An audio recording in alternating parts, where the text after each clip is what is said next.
So all the time that you continue to hold these delusional beliefs that banning a particular type of shooting sports, that banning a particular type of firearm is going to fix the problems that exist, I'm going to continue calling you delusional. Hello everyone, welcome back to the channel. I'm Callum, this is English Shooting, and let's get into the video. Unfortunately, the Sunday Mail has decided once again to attack myself, Recoil Scotland, and John Prunty, one of the co-founders. We experienced this back in 2022 and also 2023. They've seemingly got a bee in their bonnet about practical shooting, despite evidently from their articles not understanding a single thing about it. And of course, this is all driven by the gun control network, who continuously demonstrate they haven't got a single clue about lawful firearms ownership and remain delusional about the problems that they feel exist. Now, the article focusing on myself really is just a lazy, second-rate rehash of the articles that they wrote a few years ago. Quite simply, the article can be summed up and highlighted by: man lawfully shoots, obtains firearm certificates from the police, and continues to lawfully shoot.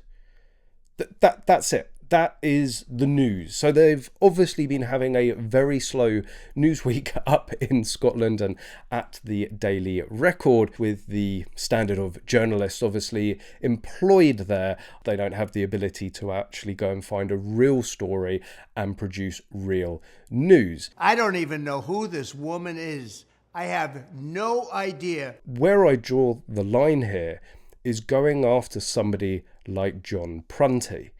This is somebody that isn't trying to put themselves out there. It isn't somebody trying to share their opinion or challenge the status quo, protect the sport outwardly. This is somebody that has an outright love for the sport, somebody that gives up a tremendous amount of their time to grow their club, to invest in their club. The way that the article surrounding John is written is absolutely disgusting, and even more disgusting when you learn the truth behind the circumstances that led to the conviction he now holds. Not only are they attacking somebody that spends weeks at a time helping other people, they've attacked somebody that's quite lucky to be alive. What happened here is John went out shooting one day, started to feel funny, really funny, like having a stroke funny. Came home in a semi-lucid state, quite literally fighting for his own life and not realizing it. Goes inside the house, goes to make himself some dinner, not really knowing what he's doing, where he is, just going through the routine of things. Ends up blacking out in his living room, and of course his kitchen then catches fire. So not only was he suffering with what was later diagnosed as a stroke, but ends up nearly burning his own house down. Now, he was awoken, fortunately, by the fire brigade, who came in, obviously put out the fire, and realised there was something quite seriously wrong with John himself. Unfortunately for John, there were a number of shooting articles around the house, which were airsoft. They were fine to be out and about in the house, but of course the fire brigade didn't know what they were looking at, so they informed the police. And what happens that morning? Well, the police come knocking. The police were very quickly able to identify the firearms as airsoft guns, completely lawful, no problem whatsoever. But as John was a certificate holder, a firearm certificate holder, they wanted to just check through his safe and make sure that everything matched up. It was then that they realised a gun was missing. And of course, this was in the car boot. I'm sure there's going to be some international viewers watching going, okay, so the guns were locked in his car overnight. What's the problem?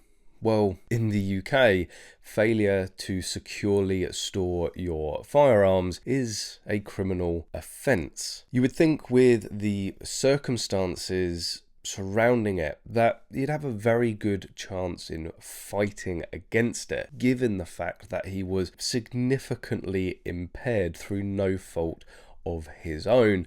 And the reason you convict somebody, the reason you punish somebody is to ensure they don't do it again. What are they trying to ensure that he won't do again? Have a stroke? And you would then ask, well, why did he end up getting a conviction for it? And this is another foible of our policing system, of our firearms licensing system, that you're treated guilty until proven innocent, that the processes and hoops that you have to jump through as a firearms owner can sometimes take up to 9 years. And that's the last thing that John wanted. And having a good relationship with his firearms licensing department, they spoke at length and it was advised to him to plead guilty. So on one hand, he had a firearms licensing department saying this is going to go a lot easier if you take this route and it's not going to cost you a penny, versus potentially tens of thousands of pounds and a multi-year battle. So he took what he thought was the easier option. The firearms licensing department saw this as what it was, a technicality.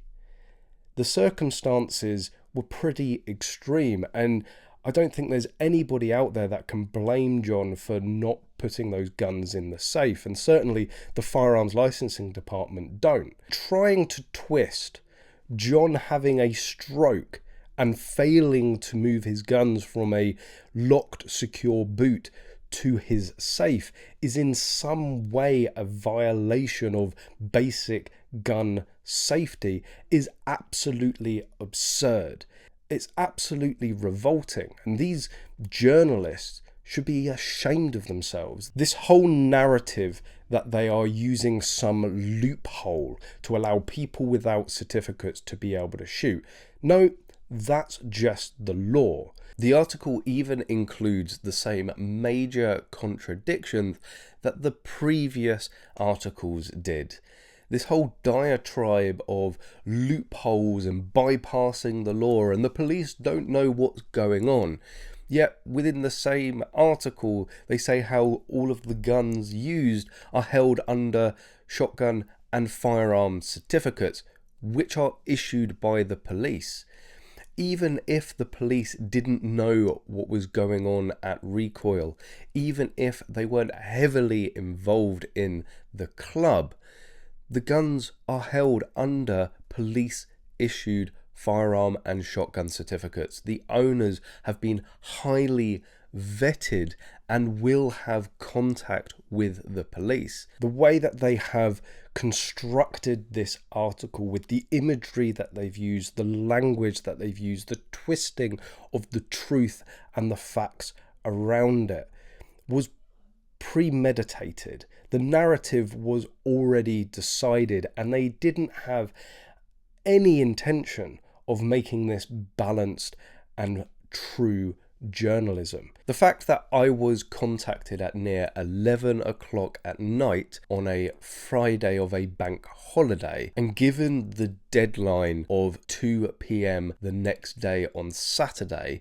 to give a response, just shows how little intent they had to create a balanced article. And you can see this even more so with the front page headline and the centerfold that they've put together to drag John through the mud. If he's not already been dragged through the mud enough, and now they want to make him the villain.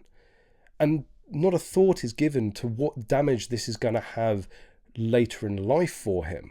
What about his employment? Will he ever be able to go and get another job again?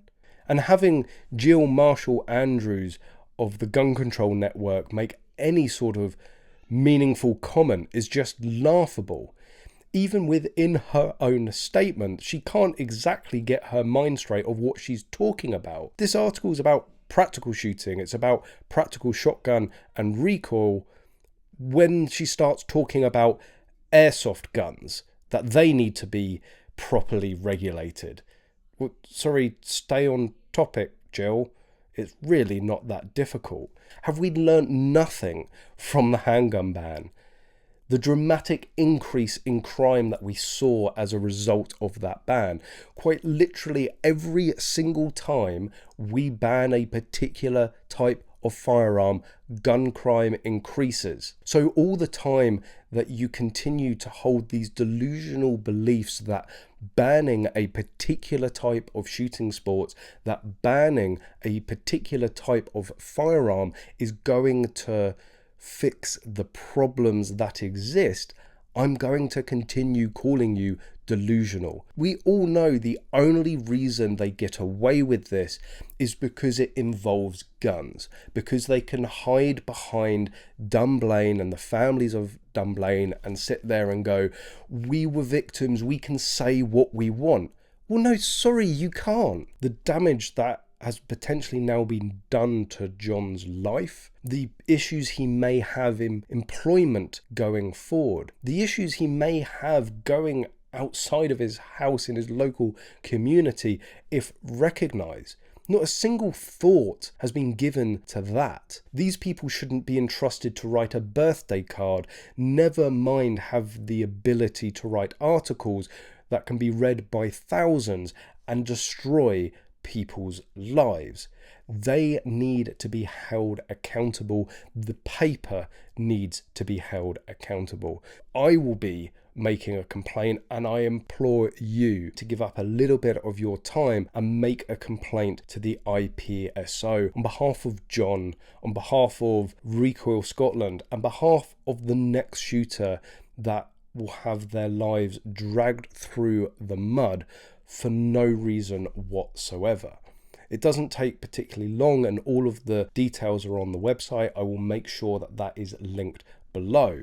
Thank you very much for watching this video. I hope in some way you've enjoyed it. If you have, give a big thumbs up and make sure you are subscribed for future content. And of course, as always guys, hope to see you soon.